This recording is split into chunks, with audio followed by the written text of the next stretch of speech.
What I'm about to tell you is going to be hard to believe again. I've been pulled through time between the past and the present and the future. Everything is turning to That's right.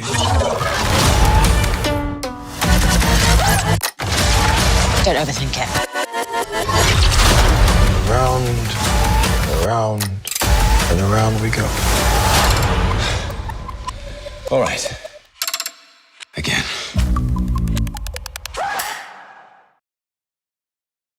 Hello guys, this is Sway. Today we're going to do what you need to know before watching Loki Season 2. I'm here with Derek. Hello there. And let's get right into the video. The first point is what happened last time on Loki Season 1. This is a quick refresher just in case you forgot what happened in Loki Season 1. In the beginning, we all see that Loki during the first Avengers ends up escaping due to Hulk hitting Iron Man, knocking the suitcase that had the Tesseract. Loki then grabbed it, teleported it to a different location, messing with time. Due to messing with time, he ends up getting knocked out by the TVA, the Time Variance Authority. Fast forwarding, the TVA eventually needed Loki's help stopping other Lokis breaking the timeline and stop a greater threat. It was cool seeing Loki travel through time, and it was super cool seeing that Loki and Sylvie, she's the girl Loki, built a chemistry and worked as a team to finally reach the true goal in meeting the one above all, which we all know now, which is Kang.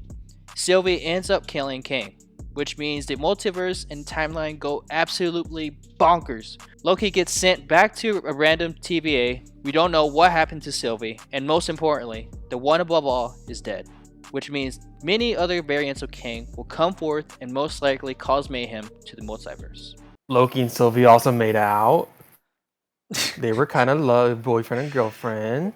Sitting in a tree. Yeah. Okay, yeah. Yeah, you have to watch the show. Go watch the show. Number 2, shows and movies you need to watch before watching Loki Season 2.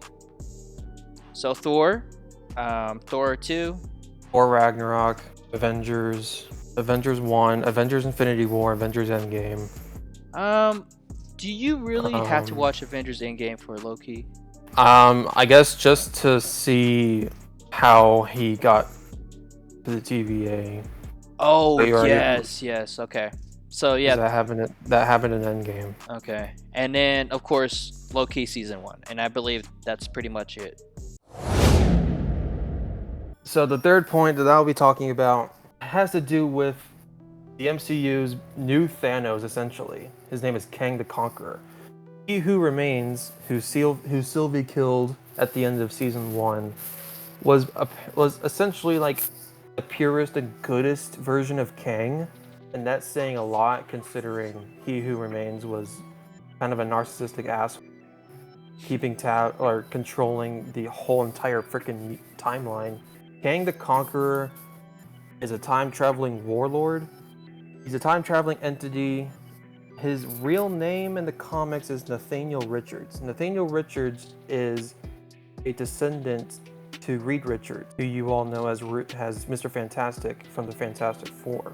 Sylvie's actions at the end of Season 1 with killing He Who Remains has giant consequences for Loki Season 2 and beyond that. An example of Sylvie's consequences that Sylvie indirectly created was actually Spider-Man No Way Home. Tobey Maguire and Andrew wouldn't have shown up. The villains wouldn't have came through to the main MCU universe if Sylvie didn't kill He Who Remains. He Who Remains was not allowing multiversal variants coming through to other universes. That's just one example. And as you all have seen in Ant-Man and the Wasp: Quantumania and the mid-credit scene, you will find that there are several different versions of Kang the Conqueror planning to reconquer, I guess, the sacred timeline and destroy any who gets in their way. In the comics, Kang's wife is Ravonna Renslayer. Ravonna is actually in Loki Season 1. She was the leader of the TVA, the president, I guess, if you will. And at the end of Season 1, Ravonna was told by Miss Minutes to read this tablet and then go somewhere. Miss Minutes essentially sent her somewhere to go find Kang, I think. So my fourth point is, how will the TVA react to what our Loki tells them? Season 2 will pick up right where Season 1 left off. I think that was confirmed by Marvel themselves. So as Josue said, Loki ended up either in the same TVA with just the TVA agents' minds erased by Kang, or he ended up in an entirely new TVA with an entirely new Mobius and everything like that. How will the TVA agents respond and react to what Loki tells them, if Loki tells them at all? Well, I guess we'll wait and find out in episode 1, October 5th. I don't know, but as we see in the trailers, Loki seems like he's out of place, like he's kind of glitching, kind of like how Miles Morales is doing in Spider-Verse. I don't know how they're gonna figure that out, if it's the same thing. I bet it's not the same thing, but still, I think it's interesting. I think a major thing to point out is that he's gonna seek the help of Ke Huy Quan's new character. Apparently, Ke Huy Quan is now an Academy Award winner from Everything Everywhere All at Once. He was fantastic. He was also short round in the Indiana Jones films. And he's going to seek Ke Huy Quan's character and see if he can get help with time slipping. Number 5, multiverse, rumors, and what could possibly happen during and after Loki Season 2. I think one of them is obvious. It's all everybody's talking about it now. They're saying like Deadpool and Wolverine possible cameo. It's leading up to something big. The big rumor right now, continuing the TVA's part in the MCU's grand overall story, is that the TVA will be featured in Deadpool 3. Mobius, Owen Wilson will return as Mobius in Deadpool 3. So remember at the end of Deadpool 2, Deadpool uses Cable's time traveling device to go around and mess with the events of his movie and all this other stuff, killing mouthless Deadpool in X-Men Origins. I think the TVA will do the same thing as they did to Loki.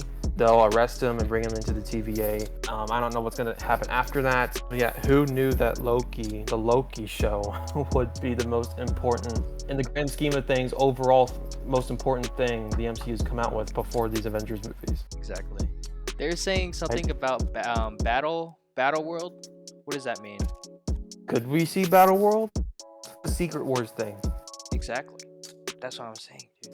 Could we see that? I think Battle World was featured in the Quantumania scene with the Council of Kings. I think that was Battle World. Oh, okay.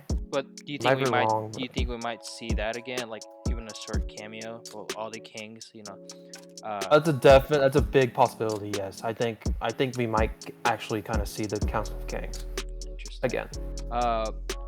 Is her memories completely wiped out from what happened there? Like I hope not. What they did, or are they just, is Loki gonna be like, hey, do you remember me? And Sylvie's gonna be like, who the fuck are you? I'm very excited for that scene in the McDonald's. She's like a cashier. I'm excited for that because I don't know how is Loki gonna approach her. He's gonna be like, what the fuck did you do? Fucked everything up. Sorry, I'm cussing. No, it's all you good. Messed everything up. Dude, no. You know what's gonna happen? I'm predicting this right now.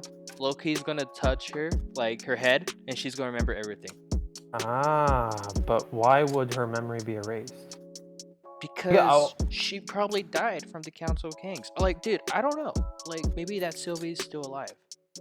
She probably would have been killed by all the Kangs that came in. I guess we'll find out. I think Loki's role in Kang Dynasty, and it's not confirmed if he's going to be in there or not, but I bet he will.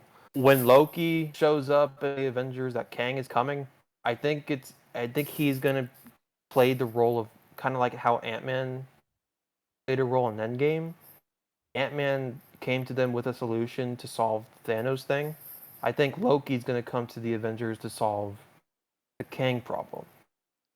Oh. He's going to serve that role.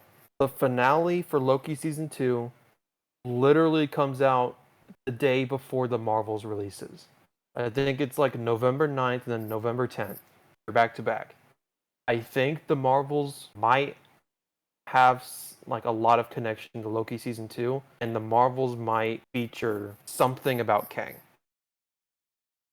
In conclusion, Loki season 2 comes out October 6th on Disney Plus, but according to Derek, I think it's going to come out October 5th on the Thursday night before October 6th.